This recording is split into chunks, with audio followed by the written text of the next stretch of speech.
Emosi dan tak puasnya layanan rumah sakit, keluarga pasien mengamuk dan mengintimidasi dokter di RSUD Sekayu.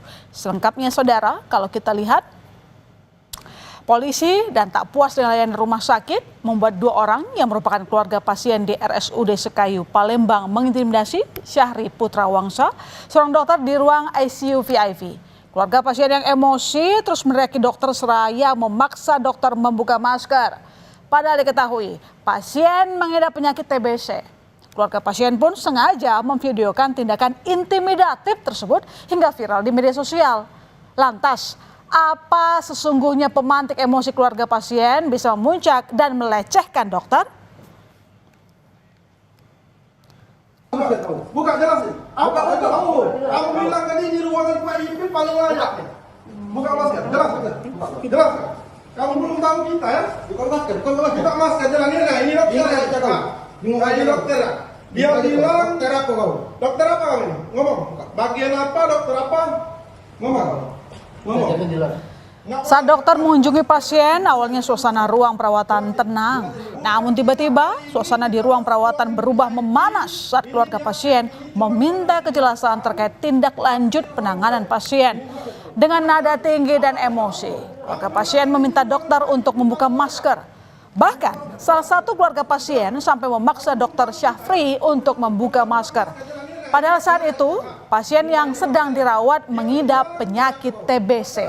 Tak puas sampai di situ, pelaku juga meminta dokter tersebut mendekat ke pasien. Nggak boleh. Dekat ibu saya, dekat mama saya. Jelasin dulu. Udah 3 hari ini kita masuk ruangan VIP. Ini dia pen ini cuman mengasih lihatkan hasil ronsen. Ini dokternya. Pulang kemana kamu? Pulang. Jelaskan. Kamu dokter bagian apa? Jelaskan. Saat sang dokter membawa hasil ronsen, pelaku tak henti-hentinya melakukan intimidasi. Pelaku mengejar dokter tersebut dan bahkan menanyai kapasitas dokter tersebut. Pelaku terus-menerus menekan dokter untuk menjelaskan hasil tindakan yang dilakukan terhadap pasien. Hasil ronsen. Ini dokternya. Pulang kemana kamu? Pulang. Jelaskan. Kamu dokter bagian apa? Jelaskan. Tiap hari disuruh tunggu dahak. Tiap hari suruh tunggu dahak. Tiap hari dahak dikit-dikit tunggu dahak, dikit-dikit tunggu dahak. Hasil dia bilang hasil ronsen. Kita sewa ruangan VIP ini untuk pelayanan. Dengar nggak ya? Pelayanan yang bagus. Kamu ngerti nggak? Pelayanan yang layak. Ungkapan kekecewaan dilontarkan oleh keluarga pasien tersebut. Saat ini sebagai pasien PIV dan tidak menggunakan BPJS, ia berharap mendapat pelayanan yang cepat. Namun ia tetap kecewa karena sang ibu harus menunggu dokter hingga 4 hari sejak masuk rumah sakit. Jangan kamu kayak kesannya main-main. Kamu berdalih dengan menjelaskan hasil ronsen menunggu air ludah. Ada semua persetujuannya ya. Ayo ya rumah sakit dengan kondisi tidak sadar. Ya kita tahu banyak ya, kondisi tidak sadar dengan hipoglikemi ya. Dengan gula darah yang sangat rendah. Meski terus mendapat tekanan dan intimidasi oleh keluarga pasien, namun Dr. Syafri tetap tenang. Dengan tenang dan suara pelan, Dr. Syafri kemudian menjelaskan kondisi pasien kepada keluarga. Namun lagi-lagi keluarga pasien terus-menerus meninggikan nada dan terus mengulang-ulang pertanyaan soal apakah tidak ada arah lain yang memberikan tindakan yang cepat untuk pasien. Belum tahu saya kan? Nah sekarang saya tanya, tindakan yang tepat kalau hanya intimidasi seperti apa seharusnya? Bukan nunggu sehari. Nih saksinya banyak nih di sini nih. Nih, udah jangan sok-sok sopan sudah. Urus balik. Udah. Kalau masih mau hidup urus balik ibu saya ini. Tak lama setelah itu, pihak keluarga pun mengusir Dr. Syafri untuk keluar dari ruangan pasien. Dengan nada sinis dan arogan, keluarga pasien ini mengusir dokter tersebut dan sempat mengancam. Sebenarnya apa yang mendasari keluarga pasien ini sampai emosi dan mengintimidasi dokter tersebut? Udah jangan sok-sok sopan sudah. Urus balik. Udah. Kalau masih mau hidup urus balik ibu saya ini. Tercabut dari ini. Nih saksinya banyak ya di sini nih. Jangan sok-sok sopan sudah. Urus balik. Udah. Kalau masih mau hidup urus balik ibu saya ini. Ternyata saudara, keluarga pasien mengaku tersulut emosi karena menilai pihak rumah sakit lambat menangani sang ibu. Padahal pasien dirawat di RSUD Sekayu tanpa menggunakan BPJS. Ia juga mengaku emosi saat sang dokter memintanya untuk sabar. Sementara Dirut RSUD Sekayu menyebut pihaknya telah menjalankan sesuai SOP. Mas Sapri, gimana nih untuk menindaklanjuti saya di Mas Sapri bahwa Pak Ivan itu hasil dari nama ibu. Sedangkan nama ibu saya ini sudah ada dari hari Sabtu loh Pak.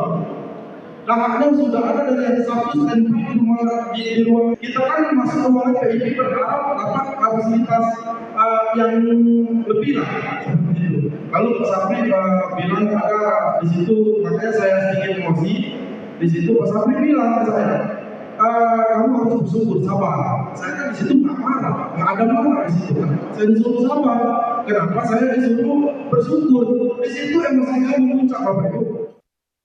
Dan kami memastikan bahwa seluruh tindakan yang diberikan telah sesuai prosedur dan mempertimbangkan kondisi medis pasien secara menyeluruh. Ya, kedua terduga pelaku intimidasi terhadap dokter di RSUD Sekayu ini merupakan kakak adik. Salah satunya bernama Ismet Saputra. Terduga pelaku diketahui bekerja di bidang entertainment dan tinggal di Jakarta. Belakangan ia sengaja pulang untuk merawat ibunya yang tengah sakit. Sabar, tenang, dan tidak panik saat mendapat intimidasi dari keluarga pasien ditunjukkan oleh Dr. Syapri Putrawangsa. Ternyata Dr. Syapri Putrawangsa bukan sosok yang biasa di dunia medis di Sumatera Selatan bahkan di Indonesia. Dr. Syapri ini satu dari 110 dokter subspesialis ginjal dan hipertensi di Indonesia. Ia satu-satunya dokter subspesialis tersebut di RSUD Sekayu. Keberadaannya di RSUD Sekayu menjadi anugerah bagi warga Musi Banyuasin yang kini tak perlu lagi menempuh perjalanan jauh ke kota besar untuk berobat atau menjalani cuci darah. Dan usai mendapat intimidasi dari keluarga pasien, Dr. Syapri melaporkan kejadian ini ke Polres Musi Banyuasin. Polisi pun langsung melakukan penyelidikan. Kita terima laporan polisi dari pihak rumah sakit untuk kita tangani. Itu yang melapor langsung korbannya. Sekarang kan yang kita terima laporan masyarakat itu peristiwanya. Nanti pada saat proses penyelidikan, nanti akan kita lihat perbuatan itu, peristiwa itu melanggar pasal apa. Ini bisa. Usai kasus ini viral saudara, kedua pihak pun akhirnya bertemu. Warga pasien yang mengintimidasi dokter di RSUD Sekayu, Musi Banyuasin, Sumatera Selatan minta maaf usai melakukan mediasi bersama pihak RSUD Sekayu. Namun laporan korban ke Polres Musi Banyuasin masih tetap berjalan. Dahulu mohon maaf atas terjadinya viral video yang kemarin di hari Selasa yang terjadi di ruangan tempat ibu saya dirawat. Meski sudah menjalani mediasi, namun proses hukum pada kasus intimidasi keluarga pasien pada dokter spesialis tetap berlanjut. Polisi telah menggelar olah TKP dan mengumpulkan sejumlah alat bukti. 4 saksi yang berada di TKP juga sudah diperiksa. Nantinya, keterangan saksi beserta bukti akan dicocokkan dan selanjutnya pemanggilan terhadap terlapor dalam waktu dekat. Ada 4 orang saksi yang sudah diambil keterangan oleh Polres Banyuasin. 4 orang ini saksi-saksi yang kebetulan ada di lokasi TKP ya.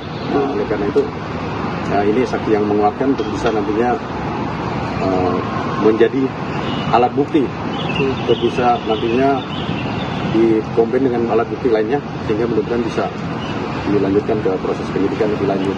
Kasus intimidasi kepada dokter oleh keluarga pasien ini sampai ke telinga Menteri Kesehatan Budi Gunadi Sadikin. Budi Gunadi Sadikin mengecam keras aksi tersebut yang menegaskan kekerasan terhadap tenaga medis tidak dapat dibiarkan. Menkes mendukung penuh langkah hukum yang diambil Dr. Syapri untuk memberikan efek jera dan kasus serupa tak lagi terjadi.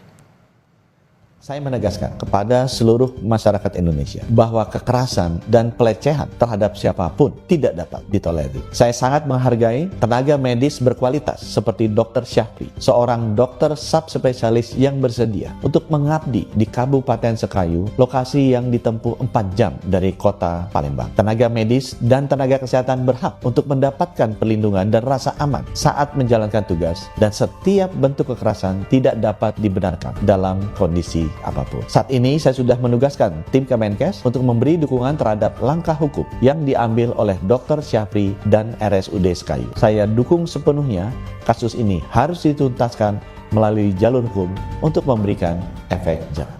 Emosi sesaat bisa berujung pidana. Aksi arogansi terhadap siapapun dan oleh siapapun tidak dapat dibenarkan, apalagi terhadap tenaga kesehatan. Efek jerah harus diberikan agar semua pihak tidak sewenang-wenang. Namun, komunikasi antara dokter dan pasien maupun keluarga serta transparansi harus berjalan dengan baik. Jangan sampai kejadian serupa kembali terulang.